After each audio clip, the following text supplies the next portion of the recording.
ายดีทุกคนมันนี่ก็มาบอกกับลาดสาวลาวคือเก่าเนาะทุกคนเนาะมันนี่ก็สาวลาวก็บ่มีหยังหลายเนาะทุกคนเนาะมันนี่ก็บ่มีหยังหลายมันติดปากคนเราบ่มีหยังหลาย เสียงของมันทางเสียงนี้เลยเด้อเสียงของมันสิแบบมันเป็นจังได๋วะเวลานี่ อ่ะมันนี่ก็มาพอกับมาเก่ากับลาดคือเก่าเนาะทุกคนมันนี่ลาดก็สิมาเว้าถึงเนาะ มีแรงบันดาลยังคืออยากเฮ็ด YouTube เนาะก็อันนี้ก็มีแบบว่าก็บ่ได้ถามใน YouTube หรือว่าถามอันนี้คือในเฟซหมู่ใหญ่สิก็ถามเนาะว่ามีแรงบันดาลใจยังคืออยากมาเฮ็ด YouTube เนาะอันนี้รัฐก็สิมาเว้าถึงเนาะอันที่รัฐจะมาเฮ็ด YouTube เนาะมันก็เกิดจากความแบบว่าเฮาเลยเบิ่งเนาะมักเบิ่งแบบเข้าจะไปถ่ายธรรมศาสตร์บ้านเฮาอย่างจังซี่นะก็ได้แบบเบิ่งไปเรื่อยๆเบิ่งไปเรื่อยๆวันนี้ก็ไปเห็นคนลาวเนาะอย่างเช่นเนาะยูทูบเบอร์ก็มีสาวอีหยังสาวดีมเนาะสาวดีมแล้วก็สาวลัดเนาะคนมีแต่สวรรค์เนาะเพราะว่าสวรรค์ส่วนใหญ่ก็เจ้าก็เฮ็ด YouTube เนาะแต่ปากเซ่เฮาก็เดี๋ยวนี้ก็เริ่มมีหลายเนาะเพราะว่าแต่ส่วนหลายก็สิอยู่สวรรค์เขตเนาะได้มีแรงบันดาลใจเบิ่งสาวดีมเนาะเบิ่งแล้วแบบมีความสุขดีนะแบบเห็นเราแบบคือแม่เรากับแบบ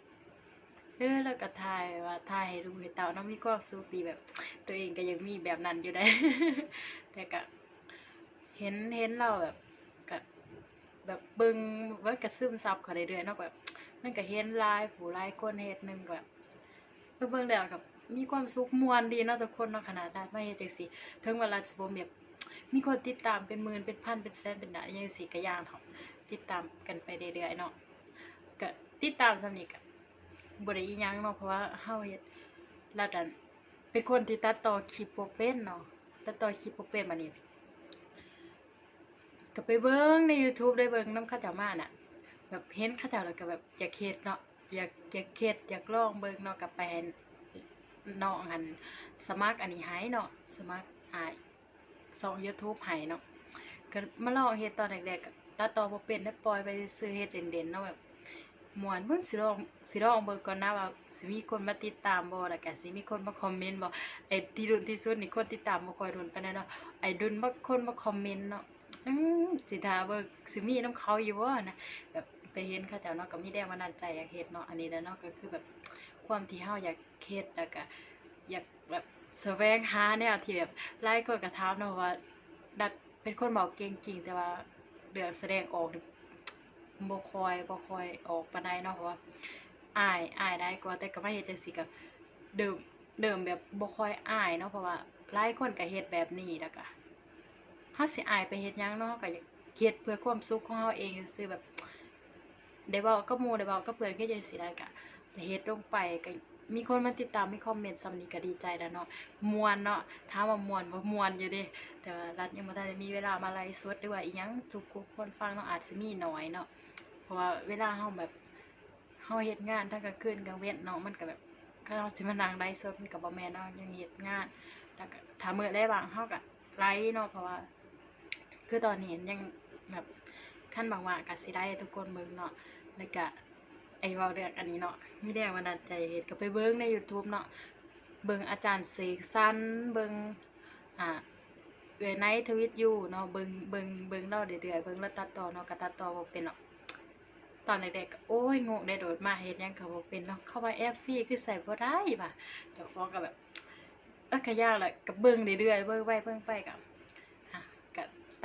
ตัดตัวใดที่เฮาบ่มักออกได้เนาะแบบบางทีเฮากินอาจสิเหี่ยหรือว่าอีหยังจังซี่เฮาก็สามารถตัดออกได้เนาะเวลาเฮากินหรือว่าเวลาเฮาเว้าเฮาไปไสมาไสเฮาอาจสิได้เว้าผิดเนาะว่าบางทีเนาะเฮาไปเจอนำถนนหนทางเฮาอาจสิเว้าผิดเนาะเฮาก็ตัดต่อออกเนาะก็ไปตัดออกได้ของด้วยแอป KineMaster เนาะหลายคนก็ใช้เนาะเพราะร้านนั้นยังใช้บ่ค่อยเป็นเนาะทุกคนนี่ปัจจุบันก็ยังใช้บ่ค่อยเป็นเนาะตัดก็ใช้ทุกวันนี้ก็ดีขึ้นเนาะแบบว่า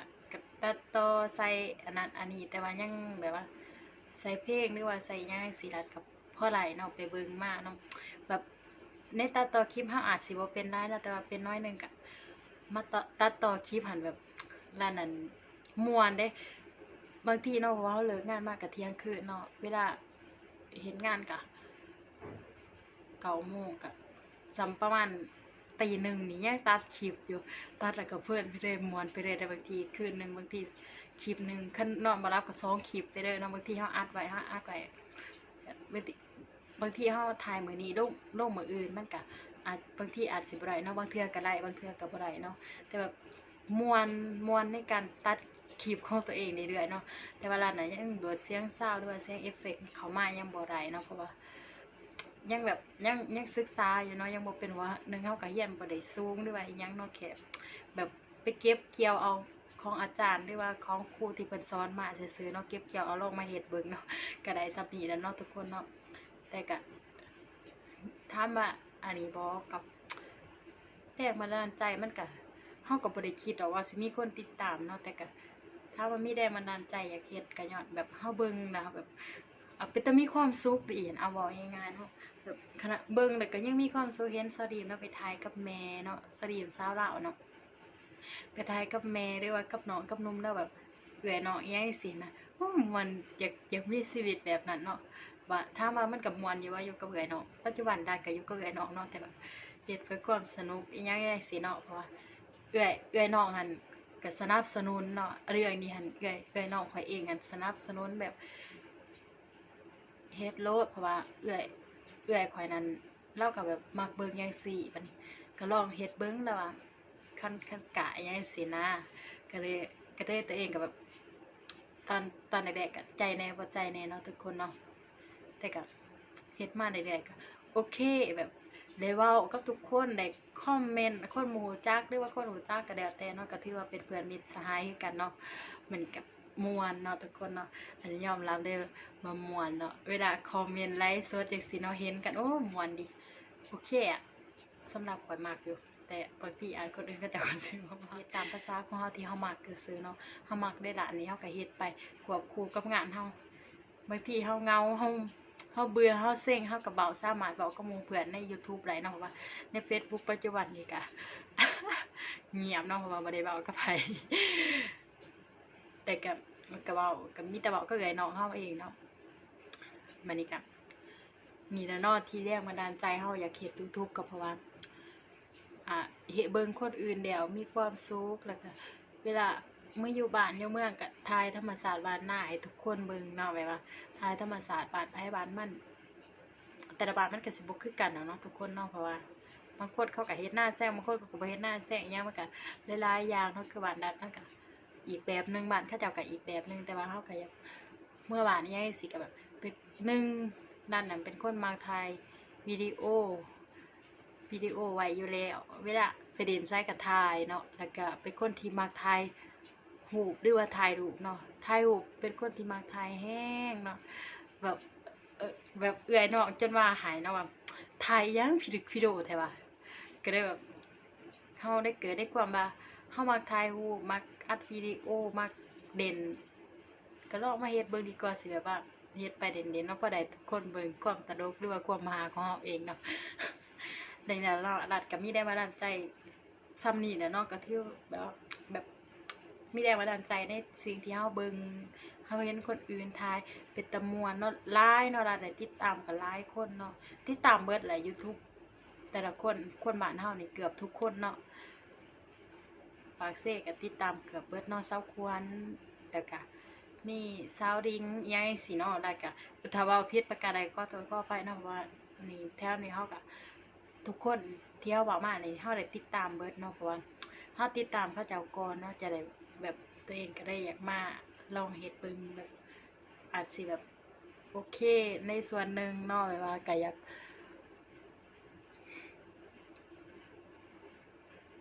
เบิ่งหลายคนน่ะก็มีความสุขดีทุกคนเฮ็ด YouTube มันก็บ่ได้แบบว่าสิเป็นอีหยังที่แบบเป็นตาหุ้นหายแห้งนะมันก็บ่ได้ขนาดนั้นเนาะมันก็ม่วนสำหรับเฮามันก็โอเคเนาะมีความสุขดีเนาะเฮ็ดไปถ้าสิ่งใดที่เฮามีความสุขเฮาก็ควรเฮ็ดเนาะเฮาอาจสิเฮ็ดหรือว่าลาดเหงาอันนี้ก็บ่รู้เนาะ อาจสิเหงาอยู่เนาะทุกคน เพราะว่าหมู่อีหยังก็แบบว่าห่างเหินหายกันไปเบิดแต่ก็มาเว้าก็ YouTube หมู่เพื่อนที่แบบเขาอาจสิบ่จักกันมาก่อนแต่เฮามาจักกันได้นี่ก็ดีใจแล้วเนาะทุกคนเนาะใช่ได้ก็ สิอำลาพระจากทุกคนไปสำเนียงเนาะมาเว้าสำนีแล้วเนาะแล้วก็ขอบใจทุกคนที่เขามาติดตามเนาะจังได๋ก็ผู้ใดที่เขามาใหม่ก็อย่าลืมติดตามอย่าลืมกด Subscribe แล้วก็อย่าลืมกดไลค์ให้สาวลาวนำเด้อทุกคนเด้อจะได้ไลค์ก็ฝากไว้เพียงเท่านี้แล้วเนาะทุกคนเนาะแล้วก็สิอำลาพระจากทุกคนไปแล้วเนาะทุกคนเนาะสบายดีเนาะทุกคนบ๊ายบาย